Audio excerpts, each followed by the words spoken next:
بس میرا B P high کرواتی ہے، سلمہ بیگم نے تب کر کہا، جس پر عبداللہ صاحب اور سلماس بیگم نے ہنسی دبائی۔ بھابھی ویسے ادا سائیں کہہ تو ٹھیک رہے ہیں، گھر کی رونق ہے وہ ہماری، سچ پوچھو تو جینے کی وجہ ہے ہماری آمنہ، الماس بیگم نے کہنے میں پیار ہی پیار تھا، جس پر عبداللہ صاحب اور سلمہ بیگم کے چہرے پر مسکراہٹ آئی تھی۔ اللہ پاک میری دونوں بیٹیوں کی نیک نصیب کرے، عبداللہ صاحب نے دل سے دعا دی۔ آمین، دونوں خواتین نے بیک وقت کہا۔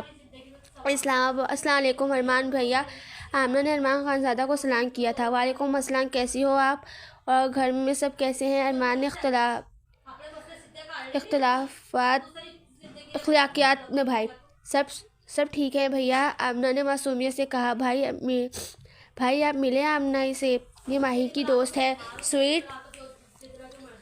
سویٹ ہے نا؟ کنزا نے ارمان خانزادہ کے گلے لگتے ہوئے کہا۔ جی بھائی کی جان، ملا ہوں میں۔ آپ سب بتاؤ، لنچ کیا ہے یا ایسے ہی ابھی تک؟ ارمان نے پوچھا۔ بھیا پیزا کھانے کو دل کر رہا ہے، مہرما نے لاڈ کرتے ہوئے کہا۔ آ جاتا ہے میرا بچہ، ارمان نے مہرما کے سر پر پیار کرتے ہوئے کہا۔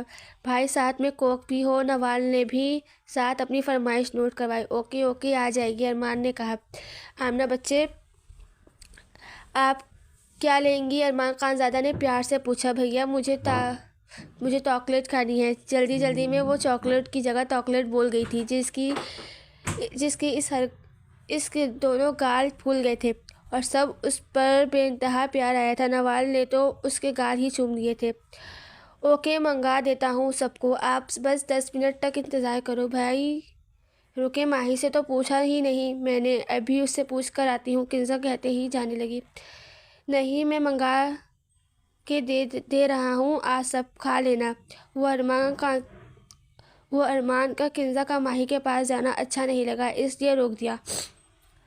اچھا سامان دے جائے گا ڈرائیور، آپ لوگوں کو کر لینا لنچ، مجھے تھوڑا کام ہے، ارمان خانزادہ نے کہتے ہی چل دیا۔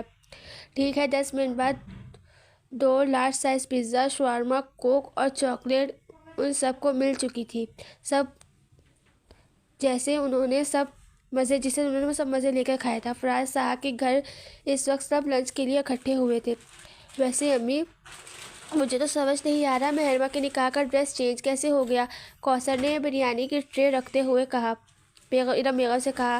ہاں ویسے حیران تو میں بھی بہت ہوں کہ میثم کی دلہن کا ڈریس چینج ہو کیسے گیا، تم کیا کہتے ہو میثم؟ ارم بیگم نے میثم کو مخاطب کیا، جو ایسے بیٹھا تھا جیسے ایسے کوئی فرق ہی نہ پڑ رہا ہو۔ امی آپ کو پتہ ہے، مجھے کیسے پتہ ہو سکتا ہے؟ میثم نے کندھے اچکائے تھے۔ امی اگر آپ کو وہ ڈریس پسند نہیں آیا تو آن لائن پسند کر لیں، عاطف نے مشورہ دیا، اور عاطف کی بات سن کر میثم کو ایسا لگا جیسے گلے میں ہڈی پھنس گئی ہو، جسے گلاس اٹھا کر پانی پینے لگا۔ جب کوثر نے پانی کا تیسرا گلاس میثم کو پیتے دیکھا تو کہا۔ ویسے بھائی اگر آپ اپنی مرضی سے وہ شاپنگ بیگ امی کو دے دیتے تو ان کو کوئی اعتراض نہیں ہوتا۔ کوثر کی بات سننی تھی کہ میثم کو زور کا جھٹکا لگا، جیسے سارا پانی باہر نکل گیا۔ اسے اس بات کی ہرگز توقع نہیں تھی کہ بات اس طرح سامنے آئے گی اور پوچھی جائے گی۔ عاطف کو اب ساری بات سمجھ آئی تھی اور اس نے مسکراتے ہوئے میثم کو دیکھا۔ میثم سب کو خود کو تکتا پا کر اٹھ کر کھڑا ہوا اور کہا، میں چینج کر آتا ہوں، اور سب سے نظریں بچا کر چلا گیا۔ سجاوٹ تو ہو گئی ہے، چلو یار اب سب کو بلا کر لاتے ہیں، دانش نے حیات سے کہا۔ ہاں چلو، ویسے یہ سب کتنا پیارا لگ رہا ہے، حیات نے خوش ہوتے ہوئے کہا۔ ہاں بہت زیادہ، دانش نے کہا، اور وہ دونوں اندر کی طرف چل دیے۔ ماما بھابھی آئیں، ساری سجاوٹ ہو گئی ہے ڈھولکی کے لیے، دانش نے ارم بیگم کو بلاتے ہوئے کہا۔ ماشاءاللہ سب بہت اچھا لگ رہا ہے، چلو بچوں آپ دونوں تیار ہونے جاؤ، ابھی سب مہمان آنا شروع ہو جائیں گے، کوثر نے کہا، اور وہ دونوں تیار ہونے چلی گئی۔ بچوں نے سجاوٹ بہت اچھی کی ہے، فراز صاحب نے کہا۔ جی ماشاءاللہ سے حیات اور دانش نے کی ہے، ارم بیگم نے جواب دیا۔ امی کھانا کب تک لگانا ہے؟ عاطف نے پوچھا۔ ہاں بیٹا، بس تھوڑے اور مہمانوں کو آنے دو، پھر ایک ساتھ ہی دیکھ لیں، ارم بیگم نے جواب دیا۔ پھر میں آتا ہوں تھوڑی دیر میں، عاطف نے کہا اور لان میں چلا گیا، جہاں سے رفتہ رفتہ مہمان آ رہے تھے۔ بنا پائل کے گھنگرو حیات نے جان میں جھمکا ڈال کان میں چھپ کر ڈالتے ہوئے کہا۔ مس لائبہ، بنا پائل کے گھنگرو بجے گا کیسے؟ دانش نے کمرے میں داخل ہوتے ہوئے کہا۔ دانش کی اس بات پر حیات کا منہ بن کر رہ گیا تھا۔ تم مجھے تانا مار رہے ہو؟ حیات نے منہ بگاڑتے ہوئے کہا۔ اور میں اور تانا یہ لفظ میل نہیں کھا رہا۔ تم نے مجھے کبھی تانا نہیں مارا کیا؟ حیات نے غصے میں کہا۔ مجھے کتے نے کاٹا ہے کیا؟ دانش نے دانت پیس کر کہا۔ ہاں، نسلی کتے نے، اور اعلیٰ نسل کا ہوگا، حیات نے تف کر جواب دیا تھا۔ ہاں، تمہارے خاندان کا تھا، دانش نے غصے میں کہا۔ اب یہ زیادہ ہو گیا ہے، سمجھے؟ دانش کی بات سن کر حیات کا چہرہ سرخ ہو گیا تھا۔ اوہ اچھا، زیادہ ہو گیا ہے تو ایسا کرو، بینک میں جمع کرا دو، دانش نے ہنستے ہوئے کہا۔ تمہیں نہ کرا دوں جمع، جواب تب کر دیا گیا۔ مجھے کہاں کراؤ گی؟ دانش نے چھیڑتے ہوئے پوچھا۔ نفسیاتی ہاسپٹل میں۔ لائبہ، حیات افندی ہوں اور ایسے چھوڑ دے اگلے کو، کہاں کا اصول ہوا بھلا؟ جی، اگر وہاں نرسیں پیاری ہوں تو ضرور، دانش نے ٹھڑک پن سے کہا۔ بہت ہی کوئی اعلیٰ قسم کے ٹھرکی ہو تم، حیات نے افسوس سے دیکھتے ہوئے کہا۔ جتنا گڑ ڈالو اتنا میٹھا ہوں میں، دانش نے ذو معنی انداز میں کہا۔ کیا مطلب؟ حیات نے سمجھ نہ آنے والے انداز میں پوچھا۔ جتنی خوبصورت لڑکی اتنا بڑا شاعر، دانش نے مسکراتے ہوئے قریب ہو کر رازدانہ انداز میں کہا۔ تمہاری زبان ہی کٹ جائے، حیات نے اس انداز میں کہا۔ تو پھر آنکھوں سے اشارے ہوں گے، اور کیا؟ دانش نے اس بار کروایا کہ اس کی ٹھڑک پر ختم نہیں ہونے والی۔ تم ایسی موت مرو گے، پانی بھی نصیب نہیں ہوگا، حیات نے غصے میں کہا۔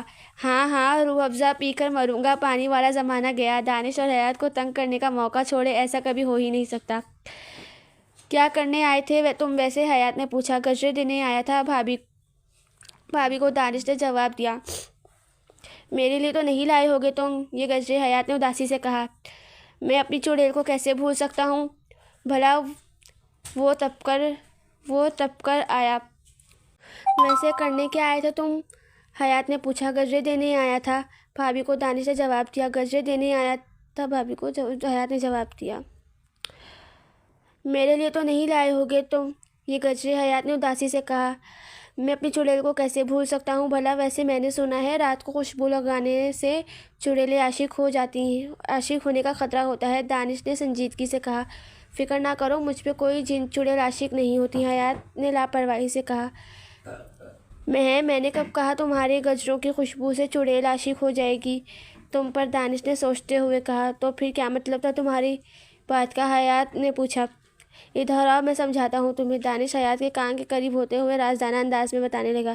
چڑیل خوشبو والے مرد کے پیچھے عاشق ہو جاتی ہے، میں نہیں چاہتا کہ چڑیل میری عاشق ہو، اس لیے تمہارے لیے خوشبو والے گجرے لایا ہوں۔ تم کیا چاہتے ہو چڑیل فدا ہو تو تمہارے کرائم پارٹنر پر بھی ہو جائے؟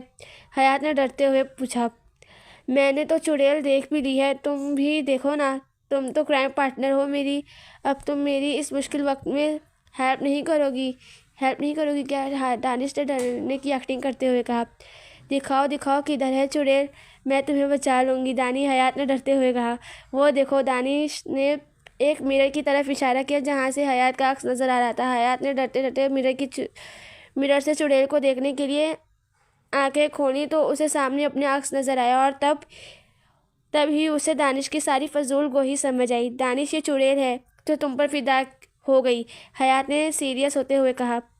ہاں، میری اکلوتی کرائم پارٹنر، یہی وہ گندی چڑیل ہے، مجھے بچا لو اس سے، دانش نے ڈرامائی انداز میں کہا۔ ادھر آؤ، میں تمہیں بتاتی ہوں، حیات نے خونخوار انداز میں کہا کہ دانش آ گئی اور حیات اس کے پیچھے دوڑ لگا دی۔ حیات کا بھاگ کر سانس پھول چکا تھا۔ بچاؤ، کوئی بچائے، کوثر بھابھی پلیز اپنے اس پیارے بچے کو بچائیں اس چڑیل سے، دانش نے کوثر کو پیچھے چھپتے ہوئے کہا۔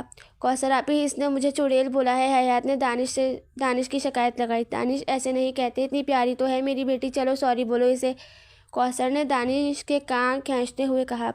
چلیں، آپ اتنا اصرار کر ہی رہی ہیں تو کر لیتے ہیں آپ کی بیٹی کو سوری، دانش نے کہتے ہی اپنے کان پکڑے اور کہنے لگا۔ سوری میری چڑیل، میں نے آپ کو چڑیل بولا، مسٹر دانش خانزادہ، آپ نے ابھی بھی مجھے چڑیل ہی بولا ہے، حیات نے نخرے دکھاتے ہوئے کہا۔ سوری قبول کیجئے جناب، اس لیے کہ آقِ حسن کو غلط بیان کرنے کی گستاخی کی ہے، دانش نے اس کے انداز میں جواب دیا۔ اوکے، لیکن آئندہ خیال کیجئے گا، ایک حسین دوشیزہ ہے ہم، حیات نے اتراتے ہوئے کہا۔ اب اب آپ کی ہمیں یہ شرف بخشیں گی کہ ہم آپ کو اپنے ہاتھوں سے گجرے پہنا دیں؟ دانش نے کہتے ہی اس کی کلائی اپنے ہاتھوں میں تھامی اور باری باری دونوں ہاتھوں میں گجرے پہنائے۔ دور دو آنکھوں نے حیات کے لیے نفرت مزید گہری کر دی تھی۔ حیات نے اپنے ہاتھوں کو دیکھتے ہی دانش کو تھینک یو کہا اور وہاں سے چلی گئی۔ تو بہت آگے جائے گا میرا بھائی، میثم نے دانش کے کان میں کہا۔ انشاءاللہ بھائی، دانش نے سنجیدگی سے کہا۔ پروفیسری میں نہیں کہہ رہا میں۔ غلط سمجھے ہو تم، میثم نے اس کی خوش فہمی دور کرنی ضروری سمجھی۔ ابھی میثم کی بات پوری ہی نہیں ہوئی تھی کہ دانش بولا۔ بے شرمی میں نہ بھائی، میں سمجھ گیا، دانش نے ہنستے ہوئے کہا۔ اعلیٰ بھائی اعلیٰ، کیا بات ہے؟ میثم صرف بڑبڑا کے رہ گیا تھا۔ امی کھانا کھا چکے ہیں سب، اب پھر ہم شروع کریں؟ دانش نے ارم بیگم سے کہا۔ دانش اگر ایک بار آپ پھر میرے راستے میں آئے تو دانش اگر اب تم میرے راستے میں آئے تو پٹو گے مجھ سے، ارم بیگم نے غصے سے کہا۔ پر امی، دانش نے بے چارگی سے کہا۔ اچھا جاؤ انجوائے کرو، پھر مجھے تنگ مت کرنا۔ ارم بیگم کو اس کی شکل پر ترس آ گیا۔ ارے ارمان بھائی، ارمغان بھائی آئے ہیں وہ دانش سے ملتے ہوئے کہا۔ ہم بھی آئے ہیں، اگر اپنی آنکھوں کو استعمال کرو تو، ولی حیدر نے تب کہ کہا جو ان کو نظر انداز کر گیا تھا۔ اوہ اچھا، تو ڈاکٹر صاحب آئے ہیں، بھاگ کھل گئے ہمارے۔ دانش نے دوبارہ ولی حیدر کو اگنور کر کے ہاتھ کو گلے ملتے ہوئے کہا۔ بھاڑ میں جاؤ تم، میں تو جا رہا ہوں واپس، ولی حیدر نے تب کہ کہا۔ او تو میرا شیر ہے جو منہ دھوئے بغیر پہنچ جاتا ہے، کیسے پہچانے بندہ تجھے؟ دانش نے ولی حیدر سے گلے ملتے ہوئے کہا۔ خبیث انسان، چپ کر، مار کھائے گا مجھ سے تو، ولی حیدر نے اس کو مارتے ہوئے کہا۔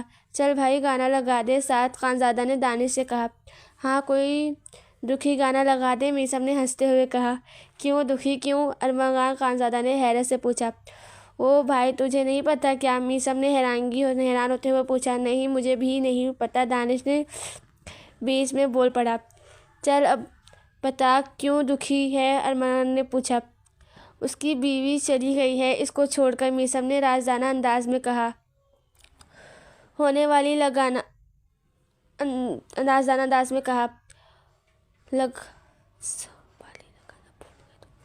والی لگانا بھول گئے تم، ارمان نے تھپڑ مارتے ہوئے کہا۔ اور چھوڑ کر نہیں گئی، 2 دن تو رہنے گئی ہے، اللہ پاک صبر دے آپ کو بھائی، پر آپ کے لیے دکھی گانے نہیں لگا سکتا، دانش نے ڈرامائی انداز میں کہا۔ گانے لگاؤ نہیں تو مار کھاؤ گے، میثم نے کہا۔ چلو بھنگڑے ڈالے، دانش نے میثم اور ارمغان کو پکڑتے ہوئے کہا اور ناچنے لگا۔ سعد اس کی ویڈیو بنانا ذرا، ابھی تو اس کی ارینج میرج ہے تو، اور ناچتا دیکھو اسے دیکھو۔ اور ارمان خانزادہ نے کہا۔ ہاں بناتا ہوں، نوال اور کنزا بھی دیکھ کر خوش ہو جائیں گی، سعد نے کہتے ہوئے ویڈیو بنانے لگا۔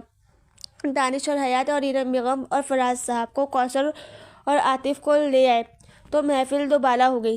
سب نے خوب ڈانس کیا، سب اپنے کمروں میں آرام کرنے چلے گئے کہ ارمان خانزادہ زہرا بیگم کے گھر روانہ ہوا اور سعد اور ارمغان خانزادہ اپنے گھر کی طرف چل دیے۔ یار مہرماں، میرا موبائل کہاں ہے؟ کچھ پتا ہے؟ نوال نے مہرماں سے پوچھا۔ وہ یار ماہی اور آمنہ گانے سن رہی تھی، ان سے پوچھو، ان کے پاس ہوگا، مہرماں نے جواب دیا۔ اچھا میں لے کر آتی ہوں، نوال کہتے ہی صوفے سے اٹھنے لگی۔ بیٹھو تمہارا موبائل یہ رہا، ان کے پاس میرا موبائل ہے، یہ بھائی کی کال آ رہی تھی تو میں لے آئی ہوں، کنزا نے کہتے اسے موبائل پکڑوایا۔ ڈیٹا آن کیا تو لگاتار سعد کے میسیجز آنا شروع ہوئے۔ نوال نے ایک ایک کر کے سارے میسیج دیکھے، ان میں ایک ویڈیو تھی۔ نوال نے جیسے ہی ویڈیو آن کی تو اس میں لڑکے والوں کی طرف سے ہنگامے دکھائی دیے۔ کنزا ادھر آؤ، میں تمہیں تمہارے دلہے صاحب کا ڈانس دکھاؤں، نوال نے مہرماں کو آنکھ مارتے ہوئے کہا۔ ادھر لاؤ دکھاؤ، کنزا اور مہرماں اس کی طرف میں بیٹھ گئیں۔ گانے کی آواز سنتے ہی ماہی اور آمنہ بھی ان کے ساتھ آ کے جڑ گئیں اور ویڈیو دیکھنے لگیں، جہاں لڑکے والوں کی طرف ایک ماحول سما تھا اور سب ناچ گا رہے تھے۔ یار آپی ہم بھی انجوائے کریں ایسے ہی، ماہی نے نوال کے کندھے پر ہاتھ رکھتے ہوئے کہا۔ ہاں ہاں کیوں نہیں، پہلے سب تیار ہو جاتے ہیں پھر ڈانس کریں گے، مزہ آئے گا، نوال نے پلان ترتیب دیتے ہوئے کہا۔ چلو آپ پوچھ کر آؤ کہ تب تک ہم گانے ڈیسائیڈ کرتے ہیں، ماہی نے کہتے ہی ساتھ ہی کنزا کا موبائل مانگا تھا۔ اچھا یہ لو کنزا اچھا کہتے ہی اپنا موبائل اس کو دیتے وہاں سے چلی گئی تھی۔ یار ماہی، نوال آپی کے پاس تو آئی فون ہے نا، تو اسے چارج پر لگا دیتے ہیں، ہمارے تیار ہونے تک وہ چارج ہو جائے گا، تو پھر ہم ڈانس کی ویڈیو بنائیں گے، آمنہ نے ماہی طلعت سے کہا۔ ہاں ٹھیک ہے، دونوں نے گانا سلیکٹ کیا کنزا کے موبائل سے اور نوال کا موبائل چارجنگ پر لگا کر تیار ہونے چلی گئیں۔ نوال اور کنزا جب اجازت لے کر آئیں تو ماہی اور آمنہ صرف لہنگا پہن کر تیار ہو چکی تھی،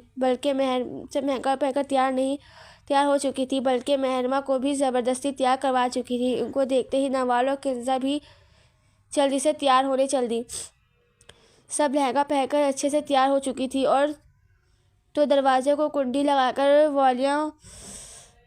والیوم فل آواز میں کیا۔ آپی آپ کی آئی فون میں ویڈیو بنا لے، آمنہ نے پوچھا۔ ہاں میرا بچہ بنا لو، موبائل وہاں رکھنا، سب کی ویڈیو اچھی آئے گی، نوال نے جواب دیا۔ گانا لگ چکا تھا، اب لڑکیاں انجوائے کرنے کے لیے فل ریڈی تھی۔ میرا جھمکا اٹھا کے لایا یارویں، ماہی نے جھمکے کو ہاتھ لگاتے ہوئے اسٹیپ لیا جو گرا تھا بریلی کے بازار میں۔ آمنہ نے آگے آ کر اسٹیپ لیا۔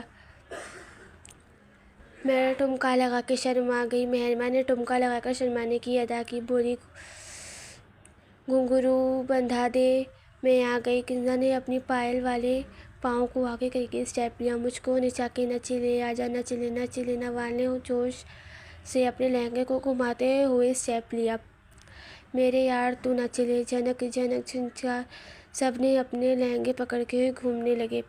نچ لے میرے یار تو نچ لے، اب تو لٹا دے بازار، وہ پانچویں ایک دوسرے کے آگے پیچھے اسٹیپ لینے لگی، سب کو بلا کے نچ لے آجا میرے یار تو نچ لے، جھنک جھنکار۔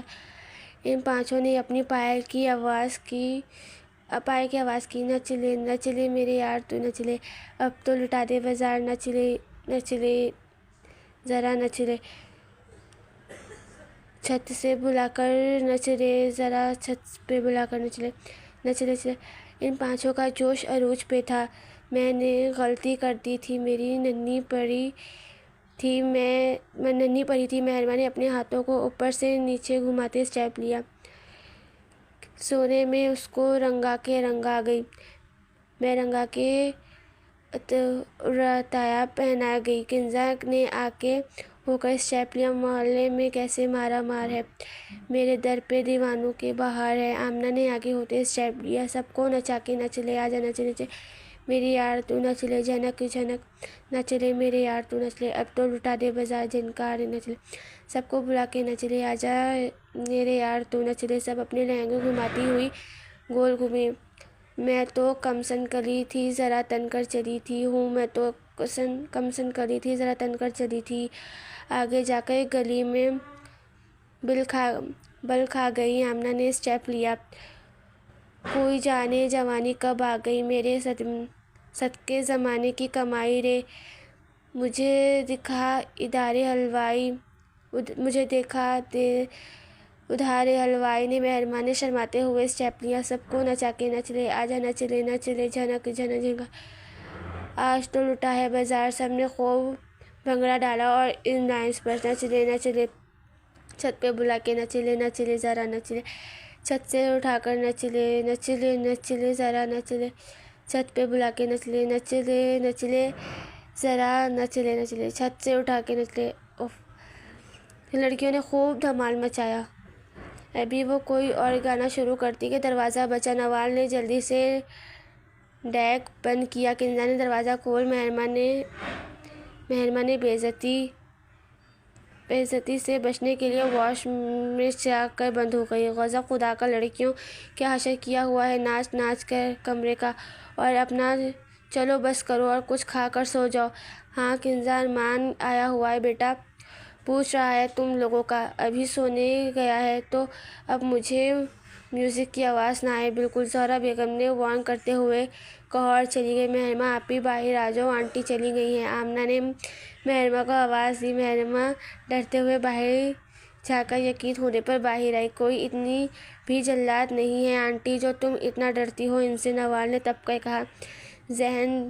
رہن دیں آنٹی کی چمچی، محرمہ نے منہ بگاڑتے ہوئے کہا۔ چلو اچھا یار، اب چینج کرتے ہیں، تم یہاں کر لو، باہر مت آؤ، ہم سب اور روم میں جا کر لیتے ہیں، کنزا نے محرمہ سے کہا اور نوال کو اپنے ساتھ کھینچ کر لے گئی۔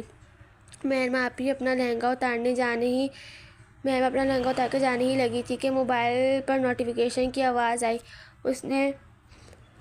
اس نے پھرتی سے موبائل اٹھایا۔ وہ جانتی تھی کہ اس وقت کس کا میسج آیا ہوگا۔ محرمہ نے دھڑکتے دل کے ساتھ میثم کا میسج کھولا، جہاں لکھا تھا، خوشبو کی پوشاک پہن کر کون گلی میں آیا ہے، کیسا پیغام رکھا ہے، کیا خبریں لایا ہے، کھڑکی کھول کر باہر دیکھو، موسم تم سے میرے دل کا حال کہنے آیا ہے۔ محرمہ نے کتنی ہی دیر اس پیغام کو آنکھوں کھول کر دیکھتی رہی۔ اچانک اس کے ذہن میں خیال آیا اور اس نے کھڑکی کے پاس جا کر اس کے دونوں پٹ کھول دیے، جہاں سے گھر کے باہر کے منظر واضح ہو رہا تھا، جہاں نیچے میثم کار کی بونٹ سے ٹیک لگائے محرمہ کی طرف دیکھ رہا تھا۔ محرمہ کچھ دیر دیکھتی رہی اور پھر کچھ یاد آنے پر کھڑکی کی دونوں پٹ واپس بند کی اور جلدی سے کپڑے چینج کر کے ماہی لوگوں کے پاس چلی گئی۔ اس منظر کو دیکھنے کے بعد میثم نے دانش کا دل میں شکر ادا کیا، جس نے امپریس ہو کر محرمہ کو دیکھنے آیا تھا۔ محرمہ کی حیا کی لالی کو دیکھ کر اسے بہت سکون ملا تھا۔ آگے اور جاری ہے ناول، اور پلیز فیڈ بیک ضرور دیا کریں ہم لوگوں کو کیسا لگے ناول۔ Thank you. مجھے گانا ٹھیک سے نہیں آتا ہے، اس لیے گانے کے اندر مسٹیکس ہوئی ہے تو اس کو اگنور کریے گا، ورنہ خود پڑھ لیجیے گا۔